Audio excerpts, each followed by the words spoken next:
In today's brick by brick video, I'm going to show you how you can make use of our language detection module, and I'm also going to show you how you can slice up your data by language.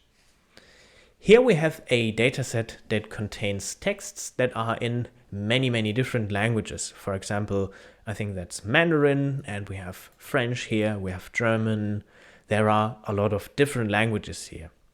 And of course, what we could do is go through all of these texts ourselves and label them by hand, but this would be very prone to errors and it would also be very tedious. So ideally, we don't want to do that. Instead, what we can do is we can go back to the settings page in Refinery and click on Add a new attribute. We can then click on Search in Bricks to search for the language detection bricks module. Then we select the attribute in which our data is stored in our case that's the comment attribute. And to see if the module is working correctly, we can click on Run on 10 and we can then examine some samples. So this was detected as English. I would say that looks fine. This is supposed to be Japanese. I would say that's also fine. And let's do another one. This here is supposed to be Russian, and well, I don't speak Russian, but this looks very Russian to me. Okay, perfect. Then let's run this bricks module on our whole dataset to detect all of the languages of the texts. A few moments later.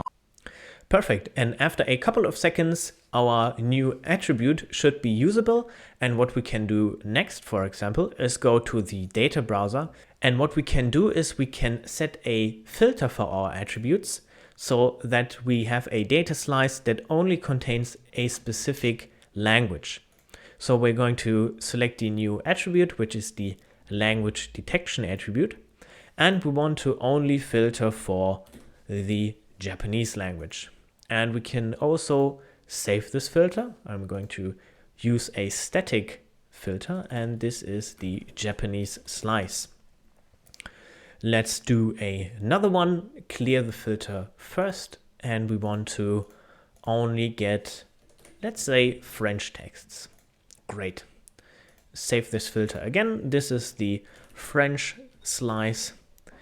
And we can, of course, also go back to our whole data set, but whenever we want at any point in time, we can just simply click on any of our filters to go back to our Japanese texts, for example, or to our French texts. And what's also really handy is we can click on the little icon here, and here we get a link that we can simply copy and send to, for example, a colleague, who only then gets the slice of a specific language, which is really handy. And what we also can do is we can go to the settings page and click on download records. And of course we can download all of our data, but we can also only choose a specific slice of the data. So I could choose to only get the texts that are in French, or I could only get the texts that are in Japanese, for example. And that's how easy it is to detect and slice up your data by a different language in Kern AI Refinery using our language detection module. If you liked this video, please leave a thumbs up. And if you have any questions or thoughts or comments you would like to share, please leave them in the comment section down below. Don't forget to subscribe to our YouTube channel to not miss out on any cool content in the future. Thank you for watching and see you in the next video. Cheers!